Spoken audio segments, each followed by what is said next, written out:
Good morning. ગયા લેક્ચરમાં આપણે ચયાપચયની ખામીથી થતા રોગો વિશે ચર્ચા કરી હતી. હવે આપણે વાત કરીએ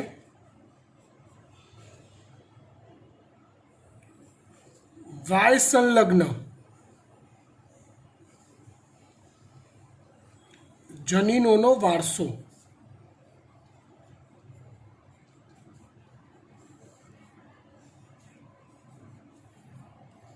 જો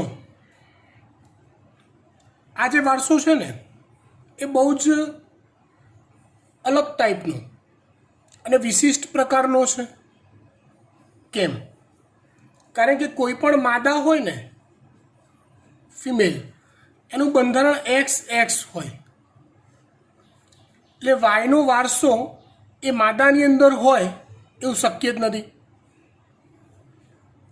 અને દરેક નર નું બંધારણ XY હોય, દરેક નરનું બંધારણ XY હોય, એટલે વાયનો જે વારસો છે એ નરની અંદર જ હોય.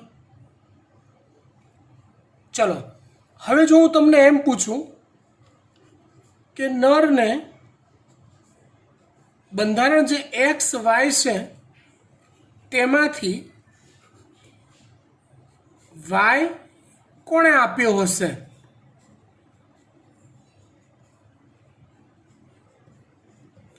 તો તમે શું જવાબ આપશો? વિચારો. આપણી પાસે જે પણ રંગસૂત્રોની જોડ છે એ પૈકીનું એક રંગસૂત્ર માતા તરફથી મળ્યું છે, બીજું રંગસૂત્ર પિતા તરફથી મળ્યું છે. નરની અંદર XY હોય તો એ નરને વાય કોણે આપ્યો હોય? ઓબ્વિયસલી એને પિતા તરફથી મળ્યો હોય, કેમ કે પિતા પાસે જ વાય હશે એના.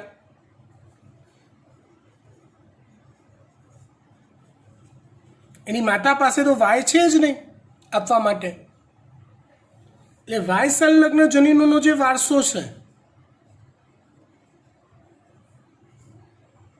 વાય સંલગ્ન જનીનોનો વારસો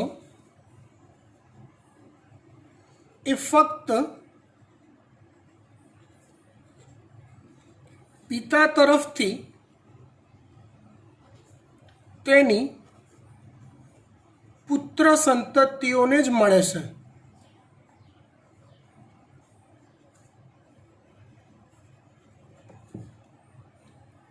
જેને હોલેન્ડ્રિક જનીનોનો, આવા જનીન વાયને કે જે પિતા તરફથી ખાલી પુત્રને જ મળતું હોય એને હોલેન્ડ્રિક જનીન કહેવાય છે. અને એના વારસાને હોલેન્ડ્રિક જનીનોનો વારસો કહેવાય છે. જેમ કે દાઢી મૂછના ભાગ પર વાળ આવવા,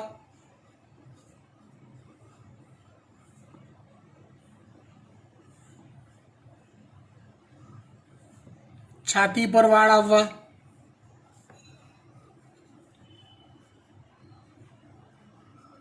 વગેરે જેવા ઘણા લક્ષણો એવા હોય કે જે પેરેન્ટ્સની મેલ સંતતિમાં હોય, ફિમેલ સંતતિમાં ન હોય. એ વારસો વાયલિંગી રંગસૂત્ર પરથી મળે છે અને ફક્ત પુત્ર સંતતિને જ મળે, પુત્રી સંતતિને વારસો મળતો નથી. ત્યાર પછી એક સરસ ઉદાહરણ લઈએ, બહુ મસ્ત વાત છે. લિંગ પ્રભાવિત વારસો.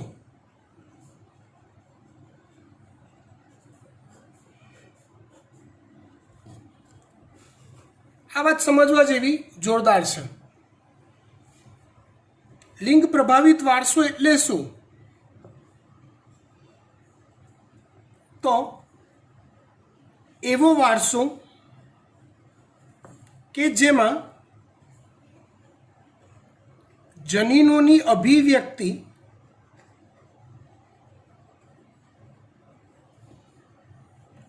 લિંગ મતલબ કે નર કે માદા અથવા એમના જાતીય અંતઃસ્ત્રાવો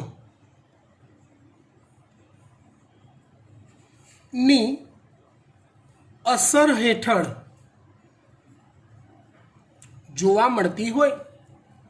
લિંગ પ્રભાવિત વારસો એટલે એવો વારસો કે જેમાં જનીનોની અભિવ્યક્તિ એ જાતીય અંતઃસ્રાવની અસર હેઠળ બદલાતી હોય, એવા વારસાને લિંગ પ્રભાવિત વારસો કહેવાય.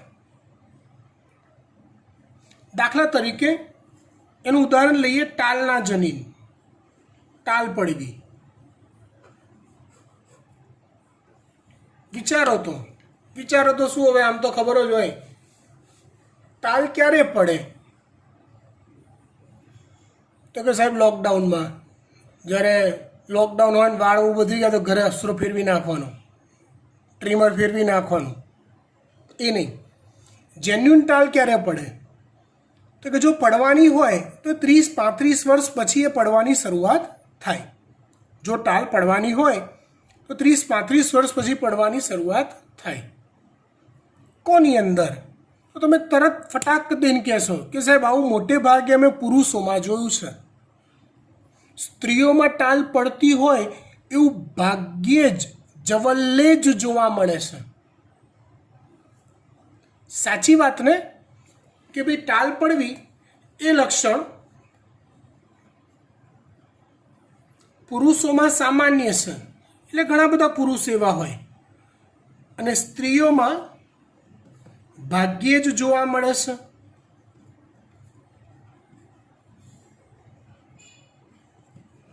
આ વારસો બહુ જોરદાર છે. હું એની ડિટેલમાં વાત કરું તો ટાલના જે જનીન છે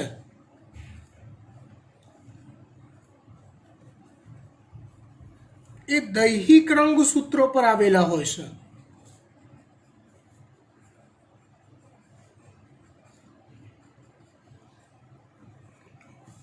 મતલબ એક વાત સમજી લો, એવું નથી કે વાય સંલગ્ન જનીન છે ટાલ માટેના. જો વાય સંલગ્ન હોય ને તો એવું તમે ગેરંટેડ કહી શકો સાહેબ હોય તો પુરુષમાં જ હોય, સ્ત્રીમાં ના જ હોય. પણ હું એવું નથી કહેતો. હું એવું કહેવા માગું છું એવું ના હોય કે ટાલવાળી સ્ત્રી સર્જાય જ નહીં. સર્જાય, બહુ જ ઓછી સર્જાય. આ જનીનો દૈહિક રંગસૂત્રો પર હોય છે. મતલબ સ્ત્રી અને પુરુષમાં ટાલ માટેના જનીનો હોવાની શક્યતાઓ સરખી જ છે, પણ એ જનીનોની અભિવ્યક્તિ એ જાતીય અંતઃસ્રાવ પર આધારિત છે. તો પહેલાં મને યાદ કરાવો તો, તમે ભણી ગયા છો એમાંથી, પુરુષમાં કયો જાતીય અંતઃસ્રાવ હોય? તો કહેશો તમે ટેસ્ટોસ્ટેરોન હોય. સ્ત્રીમાં કયો જાતીય અંતઃસ્રાવ હોય? તો કહેશો ઇસ્ટ્રોજન હોય. પુરુષમાં ટેસ્ટોસ્ટેરોન હોય, સ્ત્રીમાં ઇસ્ટ્રોજન હોય. તો બંનેની અસર હેઠળ આ જનીનો અલગ અલગ ટાઈપથી ઇફેક્ટ કરે છે. કેવી રીતે? જોઈએ.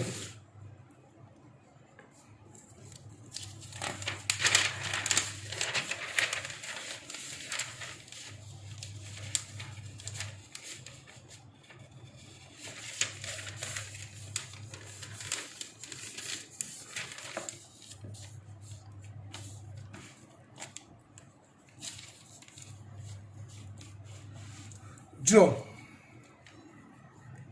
પહેલાં પુરુષની વાત કરું, મતલબ કે ટેસ્ટોસ્ટેરોનની વાત કરીએ, એની અસર હેઠળ જનીનોની ઇફેક્ટિવિટી કેવી હોય એ આપણે જોઈએ. તો કેપિટલ બી જનીન આવી સંયુગ્મી જોડ હોય ત્યારે ટાલ સર્જાય. એવી રીતે કેપિટલ બી સ્મોલ બી રંગસૂત્રોની જોડમાં એક પ્રભાવી કેપિટલ બી, બીજો પ્રચ્છન્ન સ્મોલ બી જનીન હોય તો પણ ટાલ સર્જાય છે.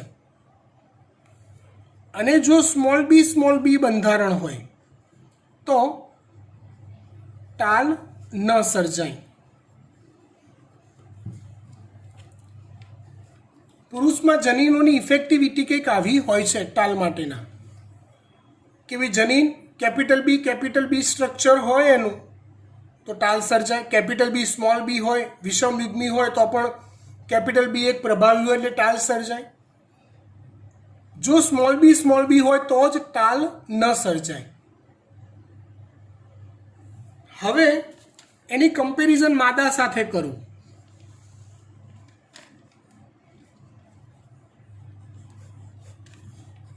માદામાં ઇફેક્ટિવ હોર્મોન કોણ છે તો કે ઇસ્ટ્રોજન.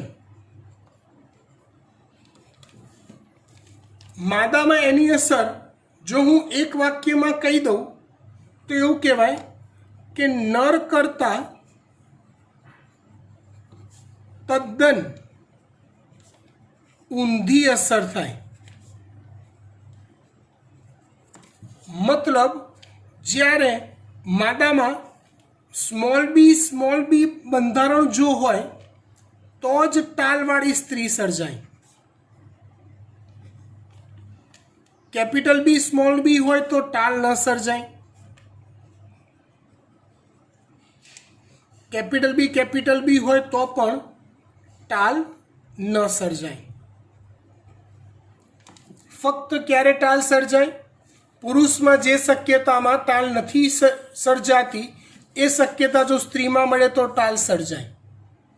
પુરુષમાં જે શક્યતાઓમાં ટેસ્ટોસ્ટેરોનની ઇફેક્ટથી તાલ સર્જાય છે એ જ શક્યતાઓમાં ઇસ્ટ્રોજનની અસર ઊંધી થાય એટલે એ બંને શક્યતાઓમાં તાલ ન સર્જાય. ખબર પડી વાત? ગુડ. આના MCQs બહુ વિચિત્ર પ્રકારના હોય છે. બહુ વિચિત્ર પ્રકારના. એટલે જો તમે સોલ્વ કરતાં જો તાલવાળા વારસાના સુધી પહોંચ્યા અને જો એ વારસો તમારે ભણવાનો આવ્યો અને તમે ડાઉટમાં લાવ્યા તો શીખવાડીશ ખરો તમને. અત્યારે જો હું શીખવાડવા જઈશ ને તો આગળનું બધું ભૂલી જશો. કહેવાનો ભાવાર્થ ખાલી એટલો છે કે આગળનું જો તમે પરફેક્ટ મગજમાં ઘૂસેડી દીધેલું છે, પરફેક્ટ સોલ્વ કરતા આવડે છે તો આના એક્ઝામ્પલ સોલ્વ કરતા આવડે. પણ હાલ હું આપતો નથી આના એક્ઝામ્પલ આપતો નથી હોમવર્કની અંદર. ખાલી સમજી લો. આ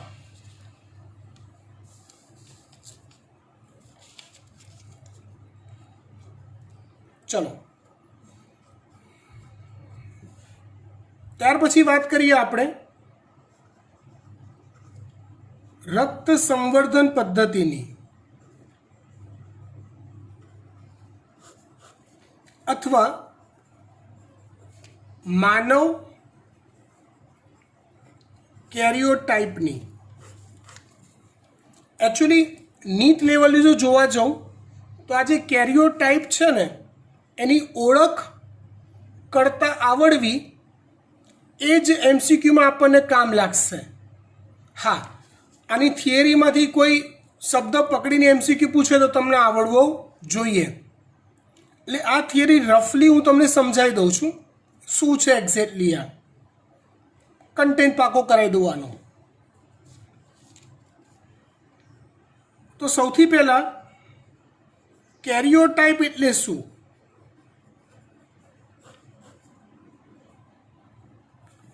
તો મને જવાબ આપો પહેલાં મગજમાં. મને આપશો તો મને ખબર બી નહીં પડે, પણ મનમાં વિચારો. મનુષ્યના એક કોષમાં, દૈહિક કોષમાં કેટલા રંગસૂત્ર હોય? 23 જોડ હોય. 23 જોડ રંગસૂત્ર હોય ને.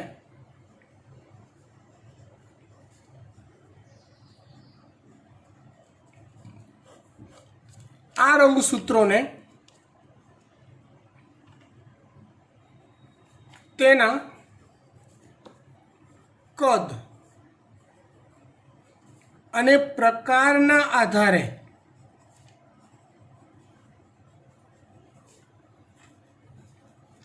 ઉતરતા ક્રમમાં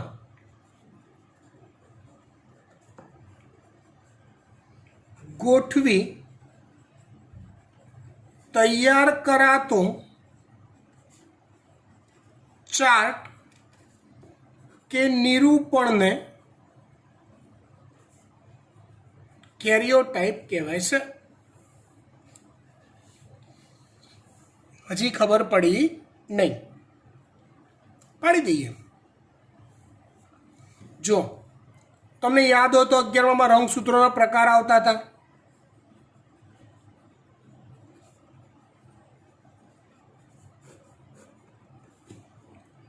કયા પ્રકાર યાદ કરો?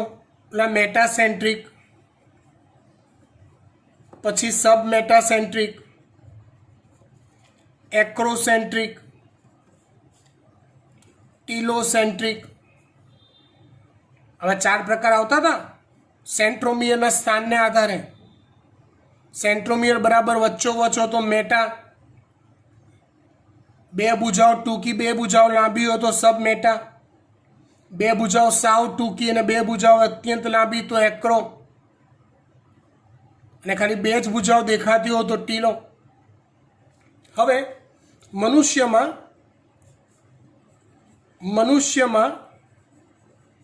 મેટા હોય, સબમેટા હોય અને એક્રોસેન્ટ્રિક રંગસૂત્રો હોય છે.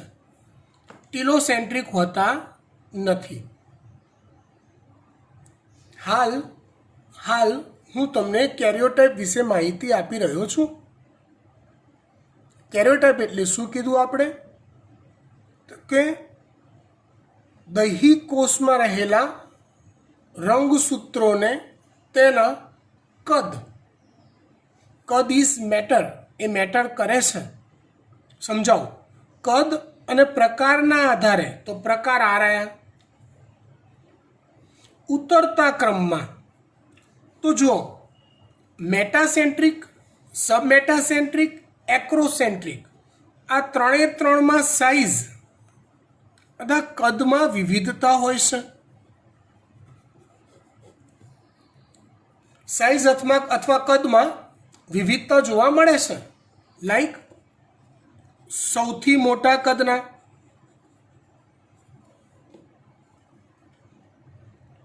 રાઈટ, મધ્યમ કદના, નાના કદના, વધુ નાના કદના, આવી 4 સાઇઝ હોય. જેમ કે હું તમને એક એક્ઝામ્પલ આપું. 4 સાઇઝના મેટાસેન્ટ્રિક દોરું તો તમને આઈડિયા આવશે. 4માં સેન્ટ્રોમિયર વચ્ચે જ હોય પણ સાઇઝ ડિફરન્ટ હોય.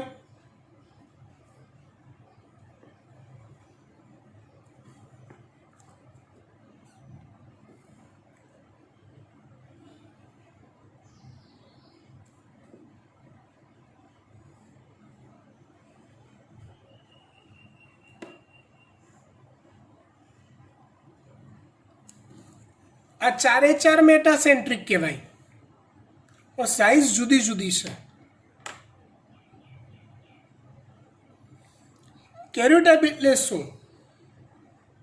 તો એક માની લો, એવું ધારી લો કે મનુષ્યના, આવું ઇમેજિનેશન કરો ખાલી, મનુષ્યના એક કોષના બધા જ રંગસૂત્રોને એક વાડકામાં ભરી દીધા છે.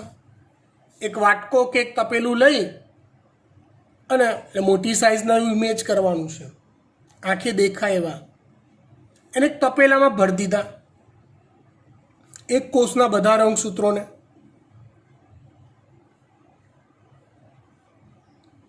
હું તમને સ્ટેપ લખું એટલે તમને આઈડિયા આવશે વધારે. સ્ટેપ 1, બધા જ રંગસૂત્રોને એકઠા કરી દીધા. સ્ટેપ 2, એવું કર્યા પછી પહેલા કદને આધારે એનું વર્ગીકરણ કર્યું. મતલબ જેટલા મોટા કદના મળ્યા મધ્યમ કદના મળ્યા, નાના કદના મળ્યા, વધુ નાના કદના મળ્યા. આવા 4 અલગ અલગ ભાગમાં એને વહેંચી દીધા. આટલી ખબર પડી. પછી એ મોટા કદના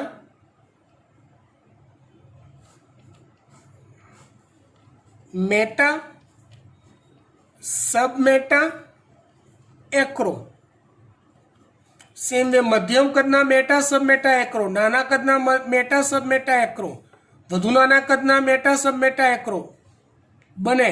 આમાંનો વચ્ચેનો કોઈ એક પ્રકાર ના હોય, પણ આ રીતે એને 4 જૂથ પાડ્યા. દરેક 4 જૂથને 3-3 જૂથમાં વર્ગીકૃત કરી દીધા.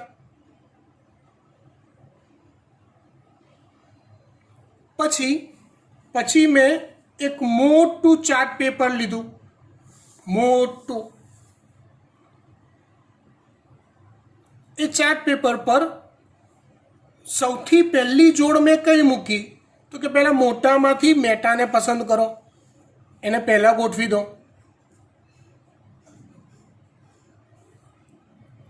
પછી જો મોટા કદના સબ મેટા હતા તો એને મૂકો, મોટા કદના એક્રો હોય તો એને મૂકો. મોટા બધા પતી ગયા, જોઈ લો. હો, પૂરા થઈ ગયા. ગુડ. તમે મધ્યમ કદ પર આવો. મધ્યમ કદના મેટા સેન્ટ્રિક છે તો ત્યાર પછીના ક્રમમાં એને મૂકો. મધ્યમ કદના સબ મેટા છે તો પછી એનો વારો. આને કહેવાય કદને આધારે અને પ્રકારને આધારે ઉતરતો ક્રમ. અને આ રીતે તમે મનુષ્યનો એક કોષ લો તો આવી તમને 23 જોડ મળે. આવી તમને 23 જોડ મળે. ક્રમશઃ ઘટતા જતા કદવાળી અને ઘટતા જતા પ્રકારવાળી, એટલે પ્રકારવાળી. અને આવો જે ચાર્ટ તમે તૈયાર કરો છો એ ચાર્ટને કેરિયોટાઇપ કહેવાય.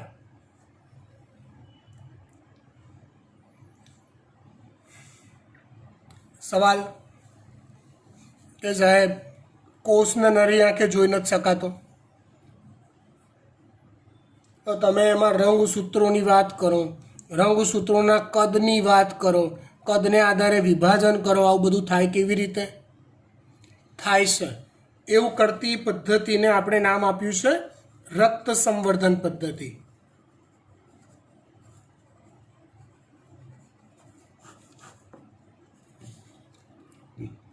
સૌથી પહેલા કોઈ વ્યક્તિનું 5 ml થી 10 ml જેટલું બ્લડ લો. લીધું? સરસ. હવે મને કહો તો મારે રંગસૂત્રો અલગ કરવા છે, તો રંગસૂત્રો ક્યાં હોય? તમે કહેશો કોષમાં હોય. તો બ્લડમાં તો કોષો અને કોષરસ, સોરી રુધિર રસ, એ બંને હોવાના. કોષો 3 પ્રકારના હોય: રક્તકણ, શ્વેતકણ અને ત્રાકકણ. કોષો 3 પ્રકારના હોય: રક્તકણ, શ્વેતકણ અને ત્રાકકણ. મારે રંગસૂત્રની વાત કરવી છે, બીજા કોઈની વાત નથી કરવી. 5 કે 10 ml બ્લડ મેં લઈ લીધું. આ મેથડ હું ઉપર છેલ્લી સમજાવું છું, બાકી તમને વાંચશો એટલે આવડશે. બેઝ પાક્કો કરાવી દઉં. રક્તકણ એવી આઈટમ છે કે જેમાં કોષ કેન્દ્ર જ નથી. ત્રાકકણ એ પણ એવી જ આઈટમ છે કે જેમાં કોષ કેન્દ્ર નથી. તો આ બંનેમાં રંગસૂત્રો હોય જ નહીં. હા, શ્વેતકણ એવા છે કે જે કોષ કેન્દ્ર ધરાવે છે.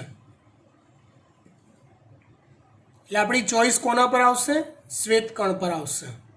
એટલે હું બ્લડ લઈ બ્લડમાંથી શ્વેતકણને અલગ તારવું, અલગ કર્યા એને. હવે યાદ કરો, જ્યારે તમે કોષ વિભાજન ભણતા હતા ને, કોષ વિભાજન, પૂર્વાવસ્થા, ભાજનાવસ્થા, ભાજનોત્તરાવસ્થા, અંત્યાવસ્થા, આ અવસ્થા તમારા અવસ્થાના શબ્દો તમારા કાનમાં પડે ને એટલે તમારા મગજની અંદર એ અવસ્થાનું રફ લેઆઉટ ફરતું હોવું જ જોઈએ. It is very necessary. જો નથી ફરતું તો વિડીયો અહીંયા જ સ્ટોપ કરી દેવાનો અને પહોંચી જવાનું ક્યાં? 11માં સમસૂત્રી ભાજન પર. પૂર્વાવસ્થા, ભાજનાવસ્થા, ભાજનોત્તરાવસ્થા, અંત્યાવસ્થા, કોષરસ વિભાજન, આવી અવસ્થાઓ હોય. એમાંથી કઈ અવસ્થામાં આપણને રંગસૂત્રો સૌથી મસ્ત અને સ્પષ્ટ દેખાતા હતા? તો તમે કહેશો ભાજનાવસ્થા.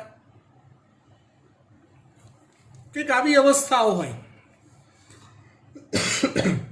શ્વેતકણો અલગ તારવ્યા, એ અવસ્થા વિશે હું લઈ જાઉં તમને હમણાં. પહેલાં હું આના સ્ટેપ તમને શીખવાડી દઉં. અલગ તારવ્યા પછી એની અંદર ફાઇટોહિમાગ્લુટિનિન, જે કઠોળના અર્ક, ખાસ કરીને વાલના અર્કમાં હોય છે. અર્ક એટલે શું? તો તમને ખબર છે? મગનું પાણી, ભાતનું પાણી. ભાત આપણે પલાળીએ તો પલાળ્યા પછી એનું જે પાણી અલગ કરીએ એને ભાતનો કે ચોખાનો અર્ક કહેવાય. એમ વાલને બનાવતા પહેલાં તમે પલાળો છો તો પલાળીને પછી જે પાણી અલગ કરો છો એને એનો અર્ક કહેવાય. તો એ વાલના અર્કમાં એક દ્રવ્ય હોય છે જેને કહેવાય ફાઇટોહિમાગ્લુટિનિન. એ ફાઇટોહિમાગ્લુટિનિન ઉમેરો ને, એ ઉમેર્યું એટલે એની ઇફેક્ટ એવી થાય છે કે શ્વેતકણમાં કોષ વિભાજન પ્રેરાય છે. કોષ વિભાજન પ્રેરાયું, થોડીક વાર પછી અંદર તમે કોલ્ચિસિન ઉમેરો છો. શું ઉમેરો છો? કોલ્ચિસિન. આ કેમિકલ છે. કોલ્ચિસિનની ઇફેક્ટ એવી હોય છે કે તે તારા કેન્દ્રમાંથી દ્વિધ્રુવીય ત્રાક, તારા કેન્દ્રમાંથી દ્વિધ્રુવીય ત્રાકના નિર્માણને અવરોધે છે. કોલ્ચિસિન તારા કેન્દ્રમાંથી દ્વિધ્રુવીય ત્રાકના નિર્માણને અવરોધે છે.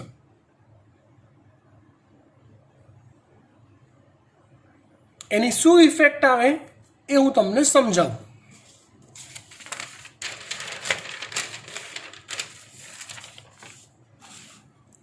ચલો પહેલાં ઓલી પૂર્વાવસ્થા લઈએ ફટાફટ. જેમાં આ કોષ છે, કોષ કેન્દ્ર પટલ સ્પષ્ટ દેખાય. બહાર તારા કેન્દ્ર આવા બે જોડમાં સ્પષ્ટ હોય. અંદર કોષ કેન્દ્રિકા સ્પષ્ટ હોય. આ છે કોષ કેન્દ્ર પટલ.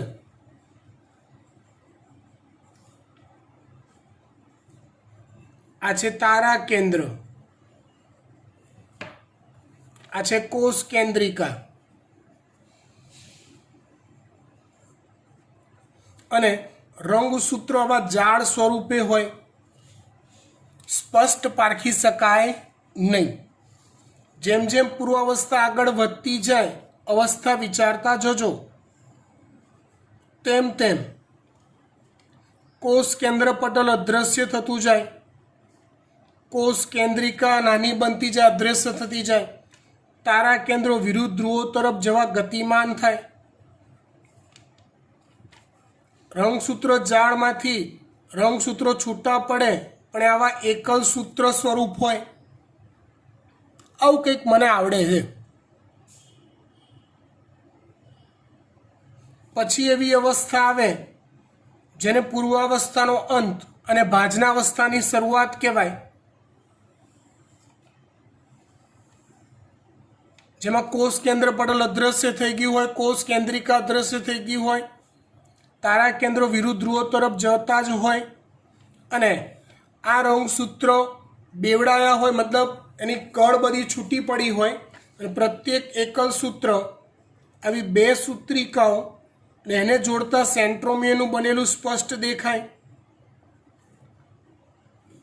આને પૂર્વ ભાજનાવસ્થા કહેવાય.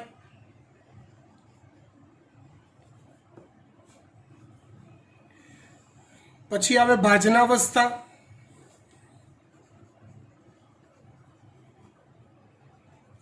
તારા કેન્દ્રો વિરુદ્ધ ધ્રુવો તરફ ગોઠવાઈ ગયા હોય,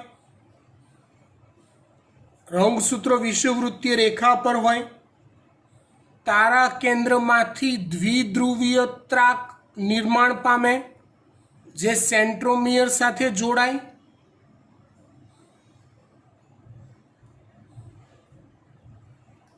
આ રીતે. ને પછી ઓલું ભાજનોત્તર અવસ્થામાં સેન્ટ્રોમિયરથી છૂટું પડે, હે ને. પણ અહીંયા આપણને આટલી જ જરૂર છે.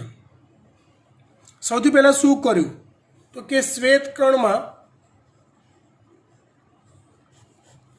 કોષ વિભાજન પ્રેર્યું. કોની મદદથી તો કે ફાઇટોહિમાગ્લુટિનિનની મદદથી. એ કોષ વિભાજન ચાલુ થઈ ગયા. 1 માંથી 2, 2 માંથી 4, 8, 16 કોષ વિભાજન થઈને બહુ બધા શ્વેતકણ બનતા થઈ ગયા. થોડીક વાર પછી મેં એમાં કોલ્ચિસિન ઉમેર્યું. કોલ્ચિસિન ઉમેરીશ ને એટલે આ અવસ્થા જે છે ને એ ક્યારેય નહીં આવે, કેમ કે દ્વિધ્રુવીય ત્રાકનું નિર્માણ અટકી જશે. એ અટકી જાય એટલે કોલ્ચિસિનની અસર અનુભવતા કોષો આ અવસ્થામાં સ્ટેચ્યુ થઈ જશે. આ અવસ્થા કે જેમાં રંગસૂત્રો છૂટા છૂટા છે ને એની પીક કન્ડિશન પરફેક્ટ શેપમાં મસ્ત હોય છે. આ અવસ્થામાં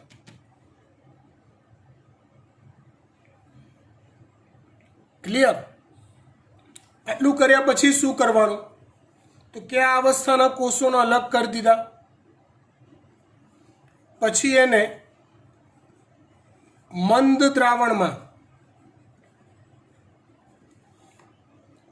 દ્રાવણમાં અથવા સાદા પાણીમાં મૂક્યું. મંદ દ્રાવણમાં કે સાદા પાણીમાં મૂકશો એટલે બહારથી પાણી અંદર જશે.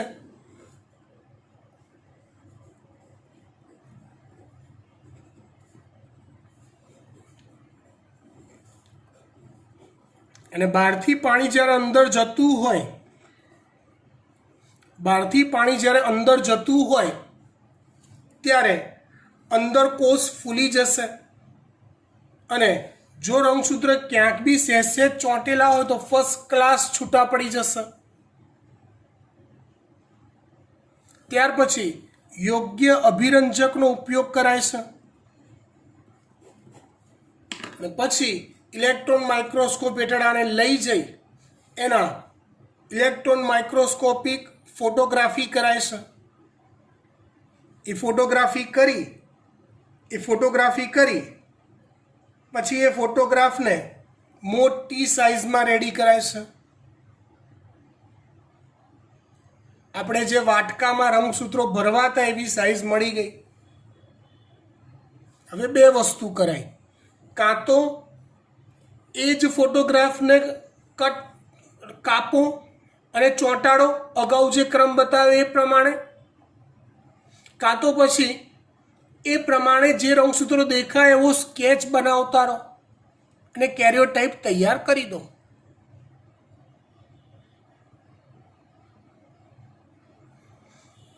સમજી ગયા? ગુડ. પરીક્ષામાં તમને કોઈ કેરિયોટાઇપ આપ્યો હોય તો તમારે એના પરથી સંખ્યાત્મક અનિયમિતતા શોધવી પડે. લાઈક જો તમને કેરિયોટાઇપ આપ્યો હોય, તમને લાઈક કે ટર્નર સિન્ડ્રોમ વાળી વ્યક્તિ હોય, સ્ત્રી હોય, તમને કેરિયોટાઇપ આપ્યો, તમને એવું કે આ કઈ ખામી ધરાવતી વ્યક્તિ હશે, એનો કેરિયોટાઇપ બનાવ્યો છે આ, તો જે 23મી જોડ બતાવી હોય એમાં એક જ રંગસૂત્ર હોય. ખબર પડી? એવી જ રીતે જ્યારે સુપર ફિમેલ હોય તો 23મી જોડમાં 3X હોય. ક્લાઇફેલ્ટર સિન્ડ્રોમ હોય તો 23મી જોડમાં 2X અને 1Y હોય. ડાઉન સિન્ડ્રોમ હોય તો 21મી જોડમાં ટ્રાયસોમી હોય. તમને ચાર્ટ પરથી ઓળખતા આવડવું જોઈએ કે કઈ ખામી ધરાવતી વ્યક્તિ હોય.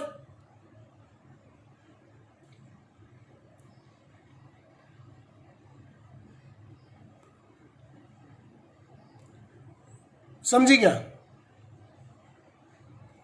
ગુડ. હવે એક છેલ્લો ટોપિક જેને MCQ સૌથી અઘરા પડે છે. અઘરા એટલા માટે પડે છે કે આગળનો કન્સેપ્ટ અને કન્સેપ્ટ પરથી MCQની આપણે પ્રેક્ટિસ પૂરી કરી નથી હોતી. જો એ પ્રેક્ટિસ પૂરી હશે અને કન્સેપ્ટ પાકો હશે તો આના MCQ પણ આવડશે જ. હું તમને એની એક ટેકનિક આપીશ, પણ ટેકનિક એ પપલું જેવી તો ના હોય. કન્સેપ્ટ પાકો હશે આગળના તો તમને આવડશે જ. ટેકનિક આજે નથી આપવાનો, આજે હું ખાલી ટોપિક સમજાવીશ. એના MCQ અને ટેકનિક લાસ્ટ લેક્ચરમાં આ ચેપ્ટરના આવતા લેક્ચરમાં આવશે. વાત કરીએ છીએ આપણે વંશાવલી પૃથ્થકરણની.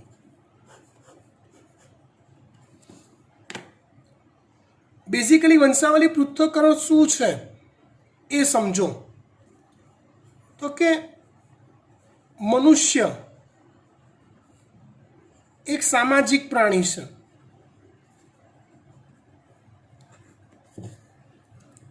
સોશિયલ પ્રાણી છે. હસબન્ડ, વાઈફ, માતા, પિતા, ભાઈ, બહેન આવા રિલેશનને ફોલો કરે છે, અનુસરે છે, માને છે આવા રિલેશનને. એટલે મેન્ડેલિયન મેથડ થી આનુવંશિક રોગોની માહિતી અથવા વારસો સમજવો શક્ય નથી. ટફ છે. કેમ કે તમે જો કસોટી સંકરણ વિચારો તો F1 પેઢી સાથે P પેઢીના પ્રચ્છન્ન સમયુગ્મીનું પરફલન. બી ફ્રેન્ક, જો આપણે બાયોલોજી ભણી રહ્યા છીએ, we are nothing doing any nuisance, પણ એને સાદી ભાષામાં મનુષ્ય માટે એવું કહેવાય કે પુત્ર કે પુત્રીનું પ્રજનન P પેઢી એના પિતૃ પૈકીના કોઈ એક સાથે કરાવવું, તો it is technically impossible. F1 પેઢીમાં સ્વફલન કરાવો, મતલબ F1 પેઢીની 2 સંતતિ હોય એટલે એક જ માતા પિતાની 2 સંતતિ થઈ, તો પ્રેક્ટિકલી એ ઇમ્પોસિબલ છે. ચલો માની લો કે ક્યાંક પશ્ચિમ સમાજ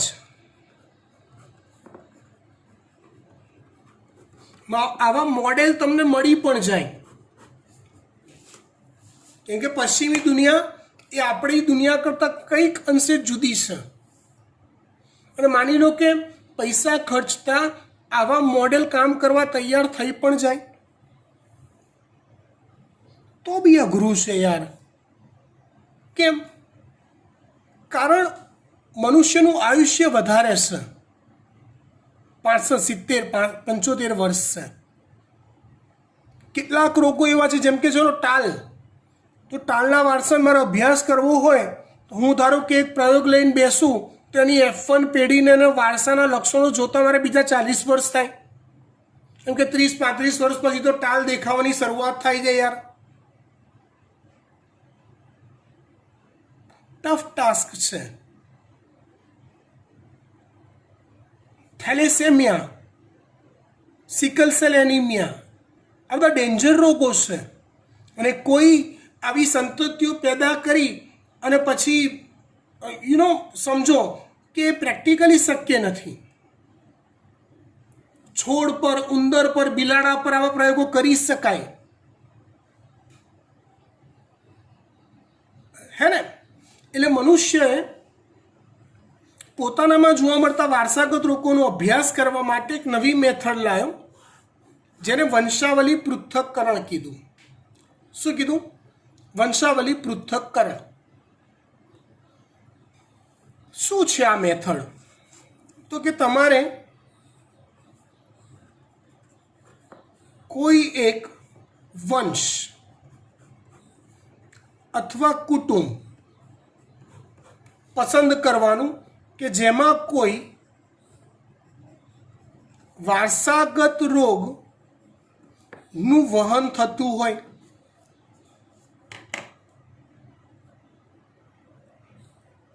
કોઈ એક વંશ કે કુટુંબ પસંદ કરવાનું જેમાં કોઈ વારસાગત રોગનું વહન થતું હોય. બરાબર?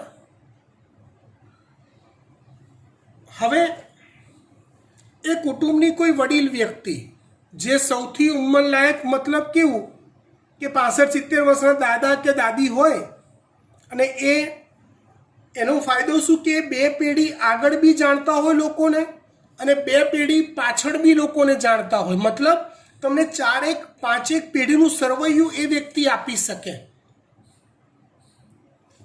એવી કોઈ વડીલ વ્યક્તિને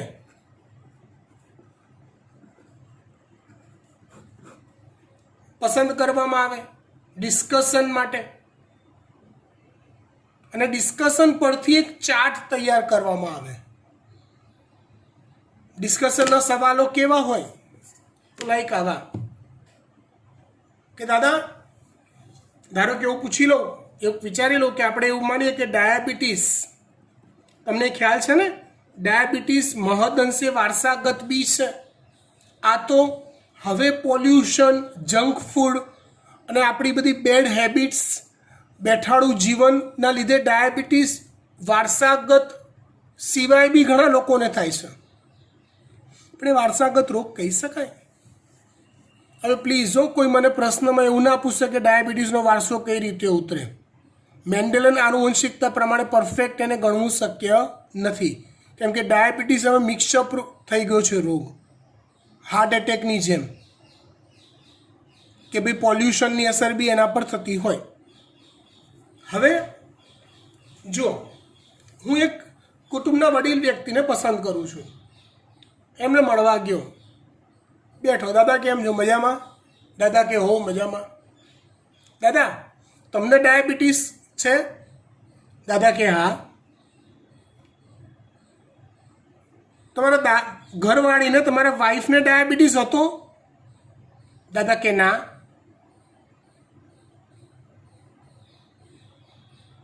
તમારે કેટલા બાળકો? તો કે 5. સારું, એમાંથી પુત્ર કેટલા અને પુત્રી કેટલી? તો કે 3 પુત્ર અને 2 પુત્રી. ઓકે, એમાંથી કોને કોને ડાયાબિટીસ હતો? 2 પુત્ર અને 1 પુત્રીને હતો. ઓકે, એમાંથી કોના કોના લગ્ન થયા હતા? એમ કે જરૂર નથી ને બધા સંતાનના લગ્ન થાય છે, એટલે પૂછવું પડે. દાદા ભલે ગુસ્સે થાય પણ આપણે પૂછી કાઢવાનું.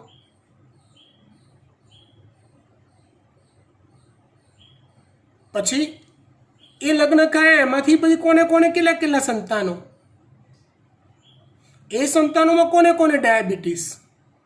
બસ આવી માહિતી એકત્રિત કરી એનું ચાર્ટ સ્વરૂપે નિરૂપણ એને કહેવાય વંશાવલી પૃથ્થકરણ.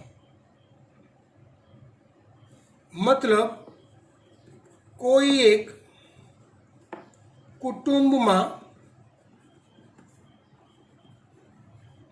વારસાગત રોગની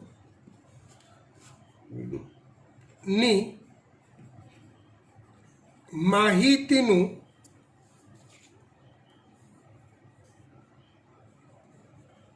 જે વારસા વહન હોય, નવી પેઢીમાં ઉતરી આવતી આનુવંશિકતા જે હોય એનું ચાર્ટ સ્વરૂપે પૃથ્થકરણ, એને વંશાવલી પૃથ્થકરણ કહેવાય.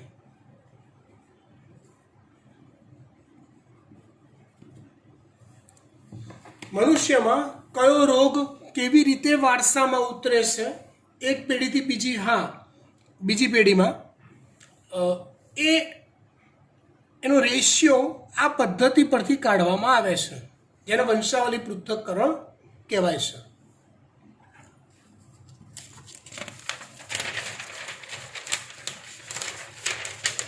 જેમાં કેટલીક સંજ્ઞાઓ હોય છે, ચાર્ટ હોય એટલે કે અમુક તમારે રૂલ્સ ફોલો કરવા પડે. દાખલા તરીકે કોઈ નર હોય પણ સામાન્ય,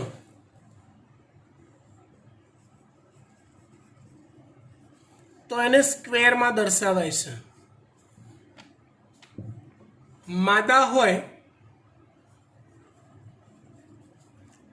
સામાન્ય, તો એને સર્કલથી દર્શાવાય છે.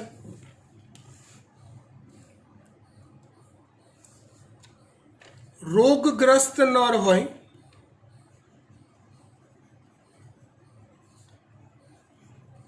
તો એને સ્ક્વેર કરીને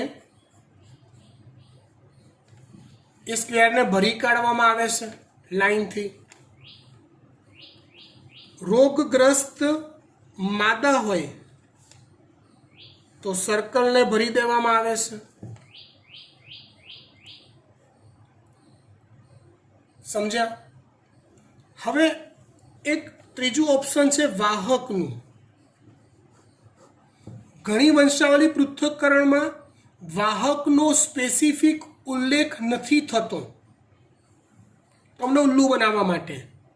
બાકી જો વાહક દર્શાવવું હોય તો આ રીતે દર્શાવાય, આ રીતે નર હોય તો, માદા હોય તો સર્કલ કરીને અડધું બનાવવાનું. પણ મોટે ભાગે વંશાવલી પૃથ્થકરણમાં રોગના ચિહ્નો દેખાતા નથી ને, એટલે એને સામાન્ય જ ગણવામાં આવે છે. ખબર પડી ગઈ વાત? ફાઇન. ત્યાર પછી એક આવી સંજ્ઞા હોય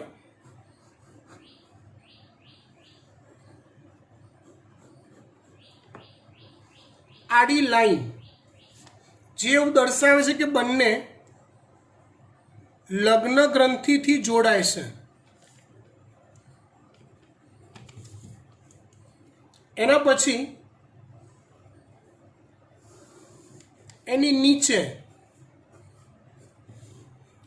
જે બીજી આડી હરોળ હોય એમની સંતતિઓની દર્શાવે છે. 3 સંતતિઓ તો 3, 1 હોય તો 1, 2 હોય તો 2, 5 હોય તો 5.